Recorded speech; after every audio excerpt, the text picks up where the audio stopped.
Juste avant que tu me parles du mariage. Le 11, on va l'oublier. Le 11, ce n'était rien. Le 11, c'est parce que tu parlais pas et que je savais pas que tu voulais pas. Le 12 va devenir le 11. Je te parle du mariage. Et je ne ris pas. Les pompiers, quand j'étais jeune, plus jeune, quand j'étais enfant, comme beaucoup d'enfants, je dis pas que je voulais être pompier, mais en tout cas, j'avais d'abord des copains, deux copains dont les pères étaient pompiers. Donc ça contribuait à faire que tout à coup, il y ait une sorte de prestige comme ça, près de mon entourage, en quelque sorte, de copains de classe primaire. Je dis pas que je voulais être pompier, mais en tout cas, j'avais beaucoup d'admiration. Effectivement, c'est un métier particulier. Souvent, ces gens-là ont cette passion aussi. C'est une passion. Ça représente beaucoup. Alors, quand les gens qui comptent beaucoup aux yeux du plus grand nombre se comportent mal, tous les numéros, tous les titres, c'est vrai. Sont bringués comme les ça. lumières du bal, c'est vrai. Une relation toi-même, conflictuelle, tu les as allumées. Particulière ou complexe, comme vous disiez, ça laisse pas indifférent. Bon, après, le 2. Le 2, c'est sa bite. Quoi? Et aussi bien décrit une bite d'homme que quand moi je dis. Mais on peut pas décrire le sexe de quelqu'un à une autre personne. Ça ne se fait pas. Moi je le fais, parce que je l'aime ce morceau. J'ai toujours besoin.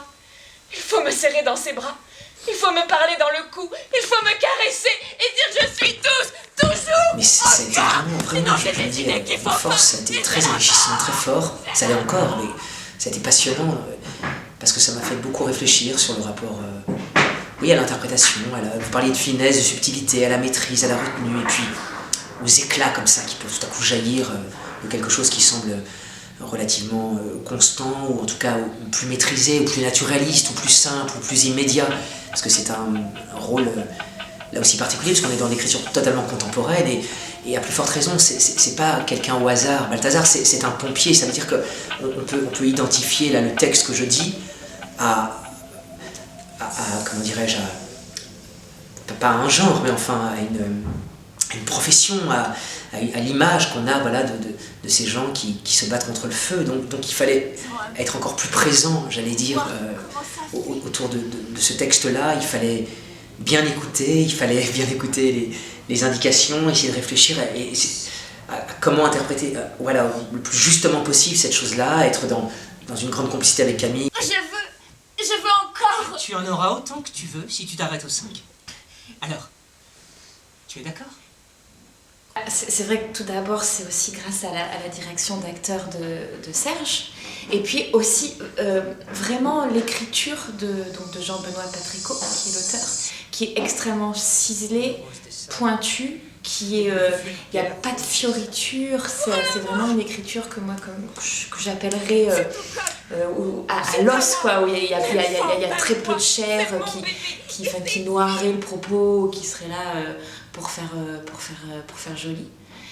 Et puis aussi la richesse de pouvoir interpréter ces deux personnages qui sont vraiment doubles et loin, je pense, d'un manichéisme, enfin aussi bien elle, alors bien sûr elle, voilà, elle a toute sa, enfin je crois que j'ai un petit peu le beau rôle moi dans ce texte, parce qu'il est, enfin bon bref, mais le pompier qu'on pourrait tout de suite dire il est innommable, il est monstrueux, et en fait au fur et à mesure de la pièce on se rend compte qu'il est, à ma foi, qu'il est dit c'est fini. Il faudrait que tu comprennes ce que tu as fait. Je me suis sauvée. Que tu saches ce que tu as détruit avec tes mots. Ces mots que tu n'avais pas et que maintenant tu répands partout. Et à moi, tu sais ce que tu as fait? Oui. Je t'ai donné du plaisir. Tu m'as donné. Un point, c'est fini. Rien après donner. Le plaisir, c'est rien. Donner, c'est donner. Tu comprends ce que ça veut dire si je vais en prison? Que tu m'as fait du mal.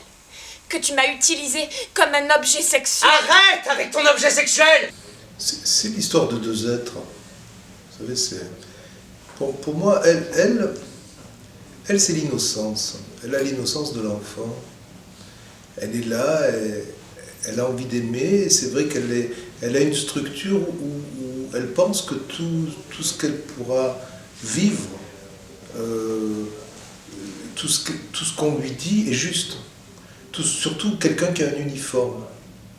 L'uniforme arrive, lui dit quelque chose, lui dicte finalement des conduites qu'elle pense vraies et justes, puisqu'il représente comme ça cette autorité. Et lui, c'est l'autorité, lui, il a l'uniforme.